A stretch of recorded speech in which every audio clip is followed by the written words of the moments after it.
Hey, everyone. Good morning and welcome into Monday Morning Seller Chat. Hey, Pico's Valley Collect. Let's go. AJ Tang, Faded Love Vintage. Thanks for coming in. Let me just get my YouTube feed going over here real quick and then we will get to it. Not showing up yet, so a little slow this morning. Hope everybody had a great weekend.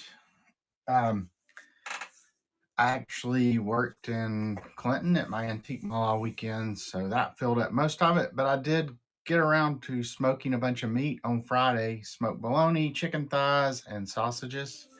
They were really good. I'm not sure if anybody else likes smoked bologna as much as me.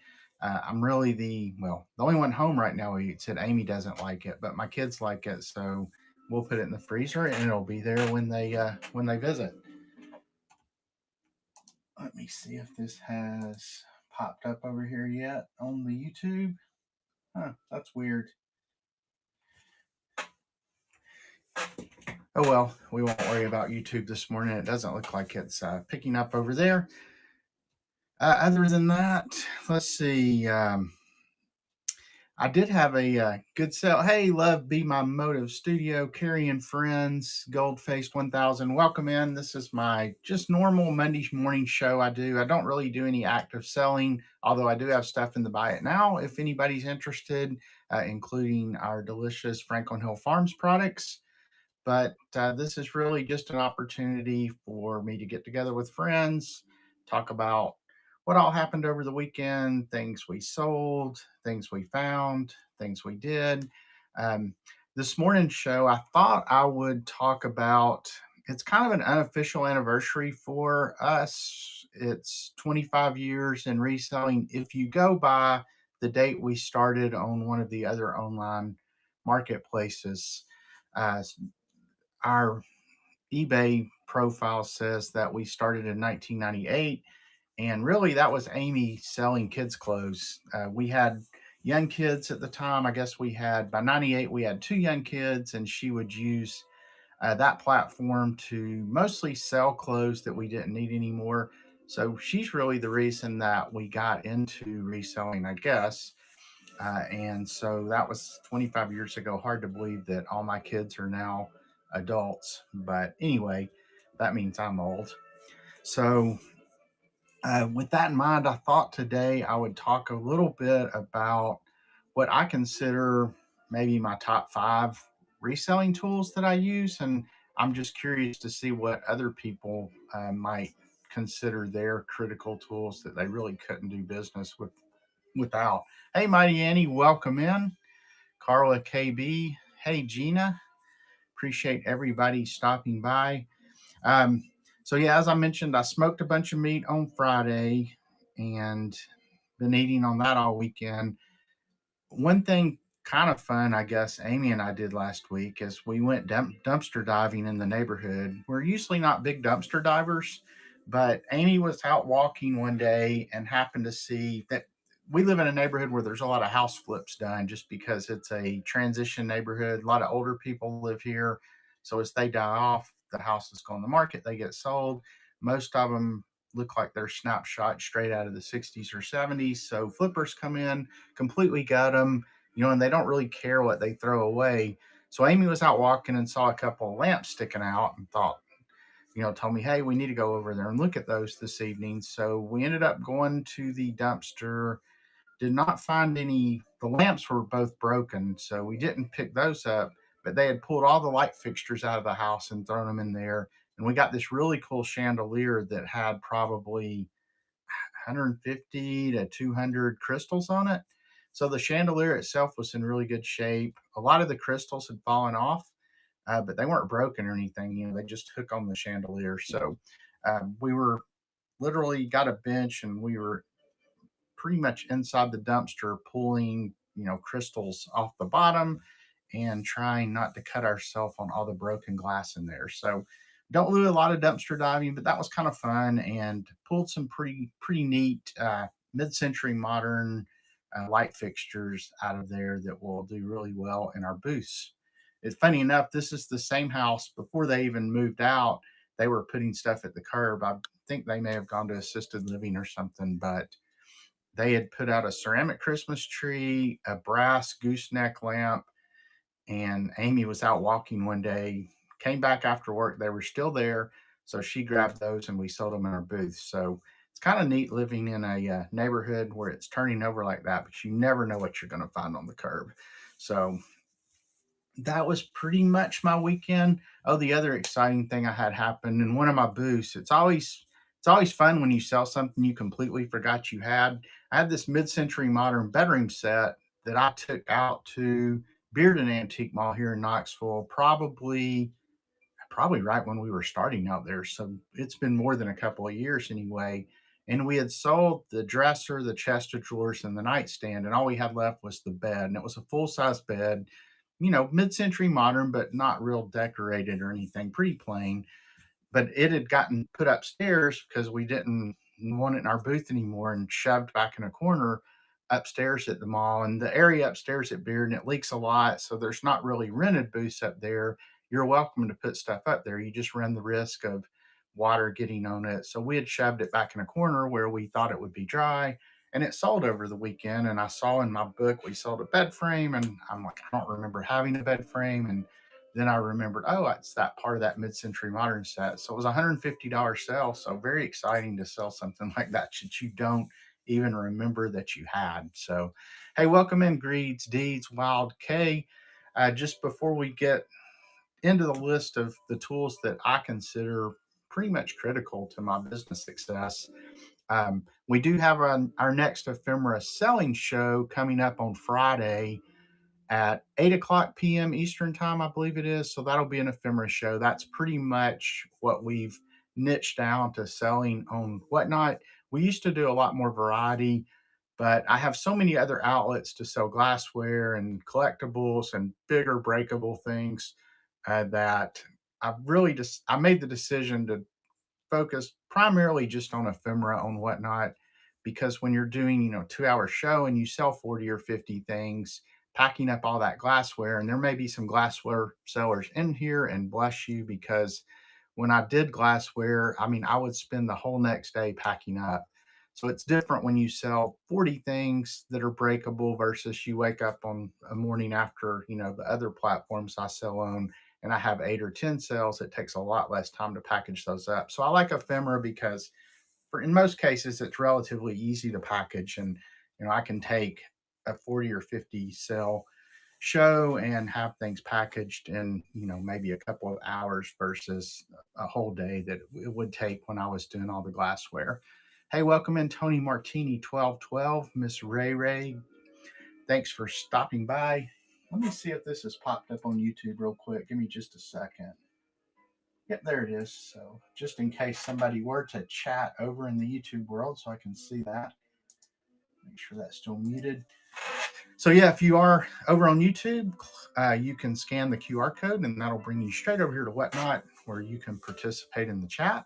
So feel free to pop in the chat any tools that you have if you're a seller. And I do gear this show typically more to sellers than like pure buyers. But, if you're a buyer and thinking about selling, then maybe you'll learn something from all this gathered expertise that we have in the show. So, hey, welcome in Antiques Around Us, Lady Seal. Appreciate you stopping by. So I would say, like, my first, and one of the most critical things I have that I use, and I think back to when I didn't have these and how difficult life was, is having a postage scale. And both of these are related to the shipping side of things. And then my label printer. I use a Rollo label printer. I know there's other brands, but I can remember pre-label printer. And if anybody's a seller and now uses a label printer who didn't, you can probably identify with this. I used to print out on, I just bought the labels that went through an inkjet printer that had 2 on there. So I was always trying to make sure I always had 2 things to print at one time. Because, once you run something through an inkjet, you don't really want to run it back through. The label would peel off. Or, even worse, before I did that, I would just print things, cut it out and tape it on the box. And it took friggin' forever to do. So, I mean, the label printer from a time saving standpoint was really one of the probably the most important purchases I've ever made. Not sure, how other people do their shipping labels who are sellers, but if you don't have a label printer, I can just tell you the amount of time you'll save is, you know, from whether you're handwriting stuff, which I know some people do that, and the post office wouldn't be able to read my handwriting if I were to do that. Or you're printing it on paper, cutting it out, taping it. You always run the risk, of taping it, and the tape gets wrinkled and it can't read the barcode. So uh, that's probably one of the purchases that most changed my reselling life just from a productivity standpoint. Hey, Rose Ephemera, welcome in. SK Pitts, Tonka Cat.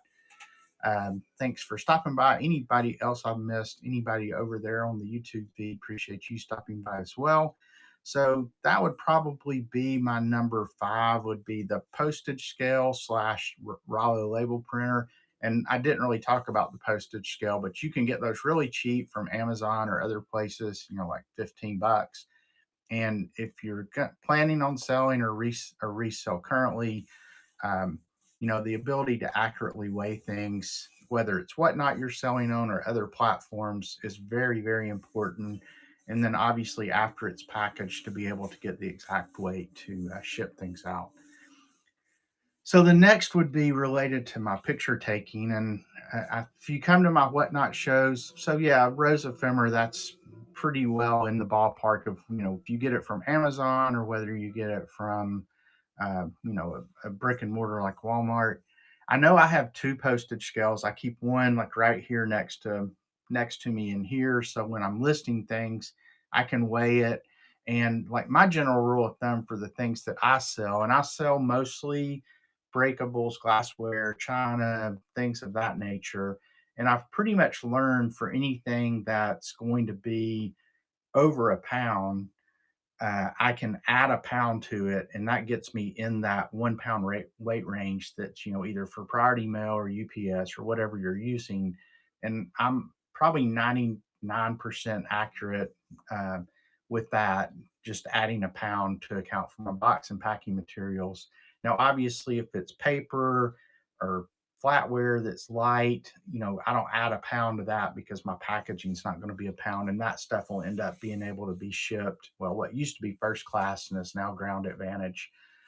But just depending on the size. So I don't package stuff and pre-weigh it before I ship it out, or before I list it rather.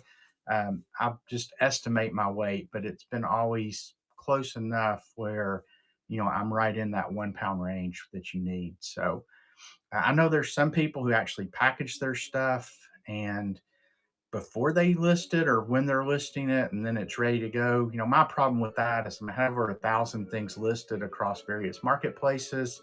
And if I were to do that, there's no way I could keep all my inventory in my office. And it also ties up, your packing supplies for something that may be a long tail item to sell. So, um, I don't pre-package. I have all my boxes out in the garage ready to go. So yeah, and Rose Ephemera, that's pretty much what I do, but I do not go ahead and pre-box it. I mean, I don't even weigh my box. As I mentioned, I've just learned I can add a pound, and that almost always gets me in the right weight range for either priority mail, ground advantage, or UPS, which I use occasionally for some platforms. So the next thing would be related to actually listing items, and it would be my light box, which you can see right back here. Um, and before I had the light box, I always struggled to get good pictures, and now I actually get, I guess, compliments through reviews or whatever that my pictures are really good, and a lot of that has to do with the light box. And then just, of course, I've been doing it long enough. I can remember back in the very, very early days of reselling, before you had, we had digital cameras, but well, I can remember selling a few things where you would have a film camera, have to take the picture, get it developed, scan it in, and then, or you just do a listing without photos. which, you just got really good at writing descriptions. So that was back when we very first started in the late 90s. But for the most part, we've always had a digital camera. That was probably only a very few sales or when we do stuff. We did a lot of stuff on Craigslist in the early days.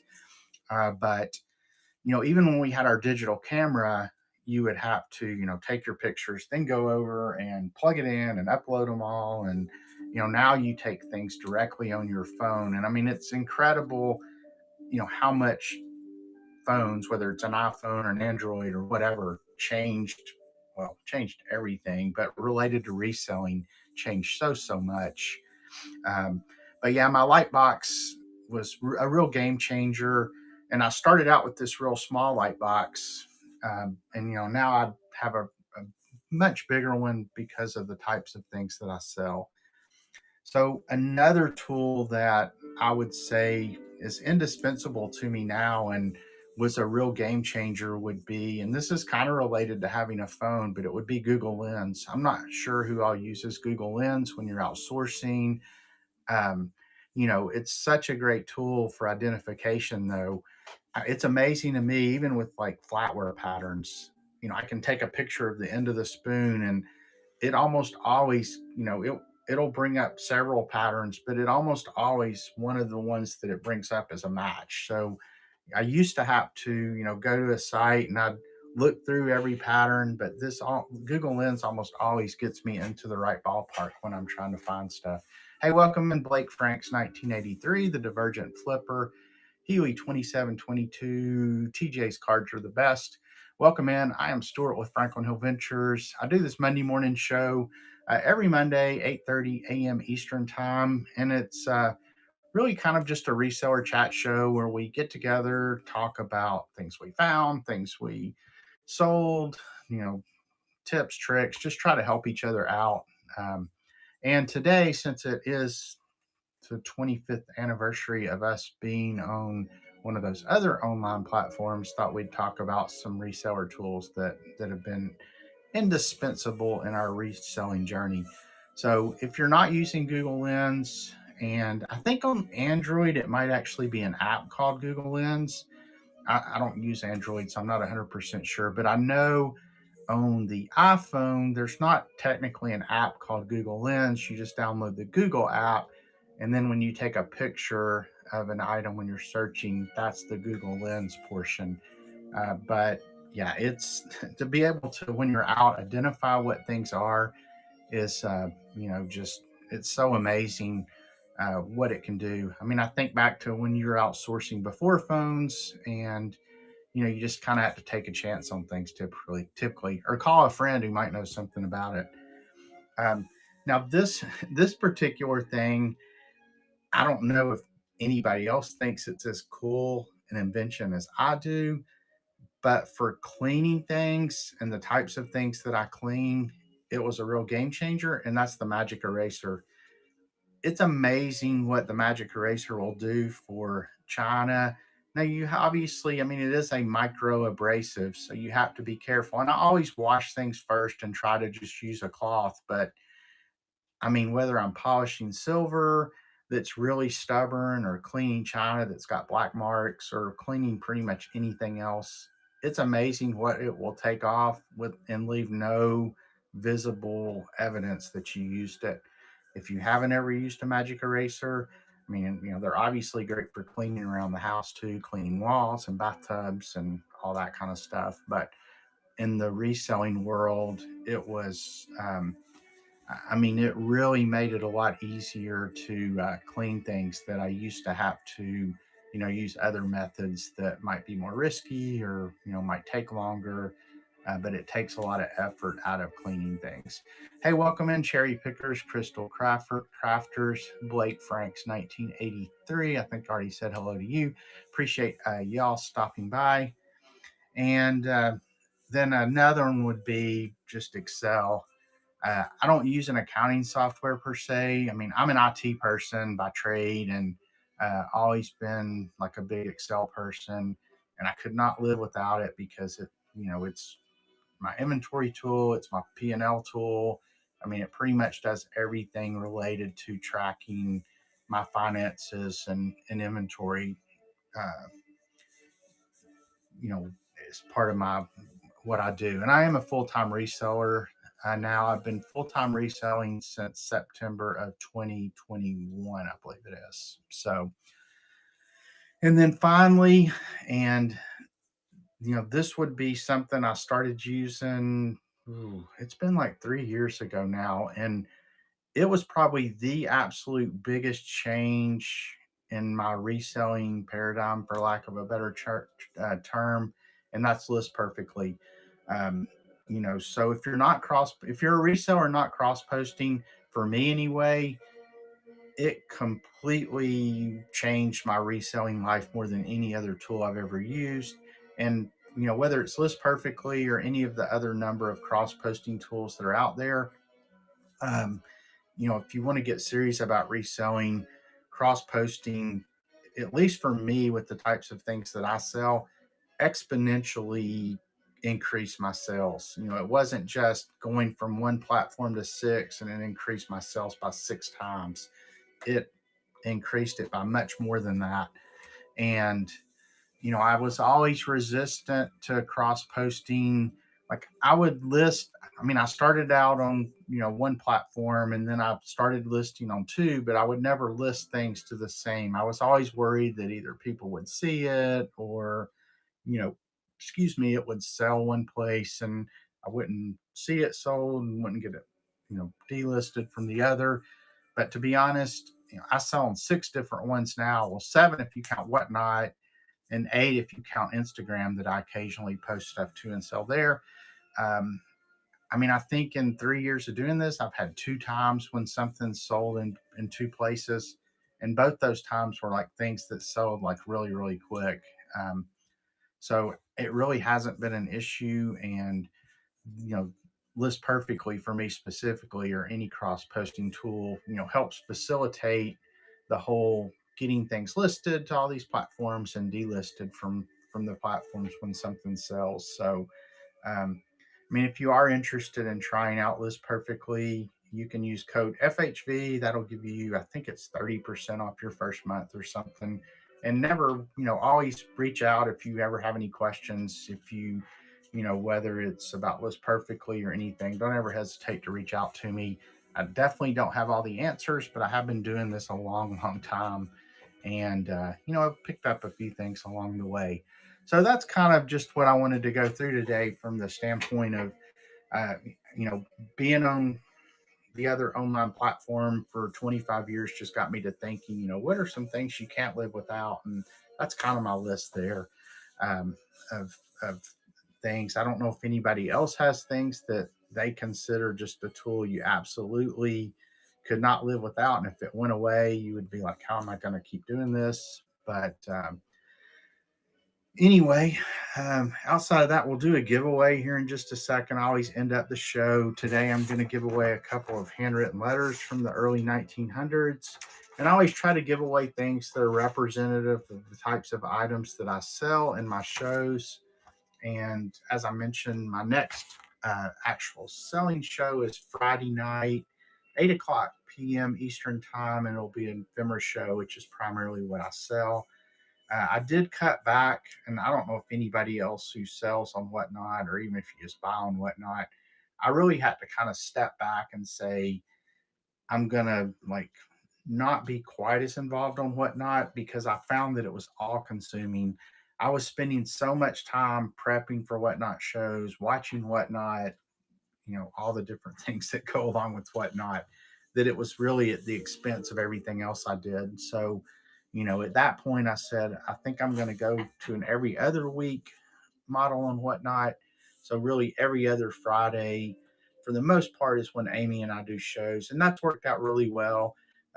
Still, um, we're still on there, and I do this Monday morning show. So, I'm still on Whatnot pretty regular, but it gives me a week to focus on other things outside of just getting ready for that next Whatnot show.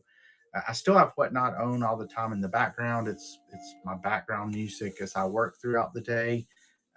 But I've also tried to not buy quite as much as I used to on there. although I mean I still source a lot on Whatnot. I mean it's one of my sourcing areas that I use. Um, oh, I did want to show. Let me show you before I. I'll tell you what. Let me go ahead and get this giveaway started, and then we'll chat for 5 minutes, and then we'll find somebody to raid, and then we'll all go about our day. And I got a lot to do today. All right, so that's running now. So yeah, if you're interested in these handwritten letters, let's see. This one's from 1918, and it's from the Town Hall in Buckingham, England. Small and Barker Solicitors, and it says something about a Swiss cottage. Don't know what that means. And then this one is from the Leek Urban District Council Town Hall. I think that's also United Kingdom, and it's from 1904. So I love all letters, though, and the stories they tell. I've actually got a letter that I'm trying to transcribe right now that's a will. Well, it's a dispute related to a will, and it was from 1850 something. And best I can tell, like somebody who is in the will either thinks they should get more or somebody's getting something they shouldn't. But this letter is just fascinating. And being pre Civil War in the South, it's from Alabama.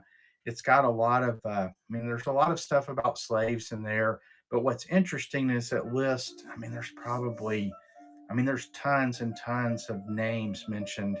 And I know like people who do genealogy, uh, like to have documents that have slaves named like that is I don't know if it's unusual or not, but it's pretty cool. And I think people who do genealogy could use that sort of thing, trying to find relatives, because I know in a lot of cases, yeah, I mean that's yeah, cool may not have been the right word. Obviously slavery was not cool, and I did not mean to say that, but just the history of that letter and the fact that it had names, and um, it's definitely a fascinating read. And of course, reading all those old letters is so difficult because the handwriting, it's good in a weird sort of way. Um, it's very flowery, and we're not used to seeing that type of script, and I always struggle to read it. But I'm about